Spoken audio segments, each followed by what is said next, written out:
ஒரு ஜோதிட நிகழ்ச்சி.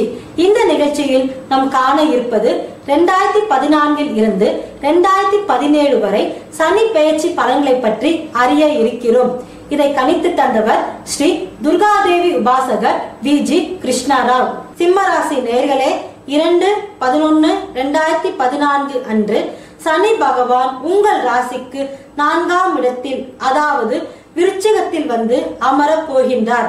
பொதுவாக 4ஆம் இடத்தில் சனி அமர்ந்தால் அதாஷ்டம சனி என்பார்கள்.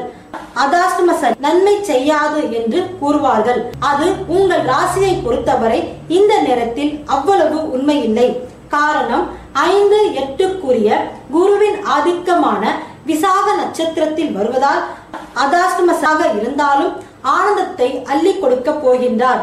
ஆம், பஞ்சமாதிபதி காலில் வருவதால் கஷ்டங்கள் கடலில் கரைந்தது போல் ஆகும். தொட்டது துலகும். பகைவர்கள் அடங்கி விடுவார்கள்.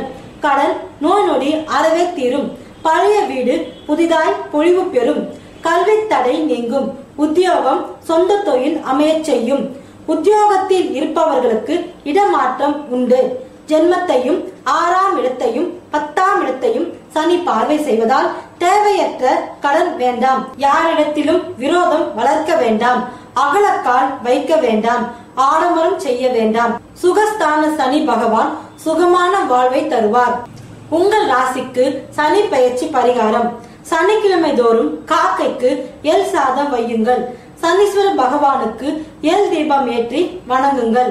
சனிக்கிழமையில் நீலம் அல்லது கருப்பு வர்ணத்தில் ஆடை அணியுங்கள். சனீஸ்வர பகவான் உங்களுக்கு நன்மைகளை அருளட்டும். ஆன்மீக தகவல்கள், ஜோதிடம், வாஸ்து தகவல்களை அறிய bhaktiplanet.com பாருங்கள். மேலும் ஒவ்வொரு ராசி நேயர்களுக்கான சனி பெயர்ச்சி பலன்களை பற்றி அறிய அடுத்த பகுதியை பாருங்கள். உங்களிடமிருந்து விடைபெறுவது நிரஞ்சனா. நன்றி, வணக்கம்.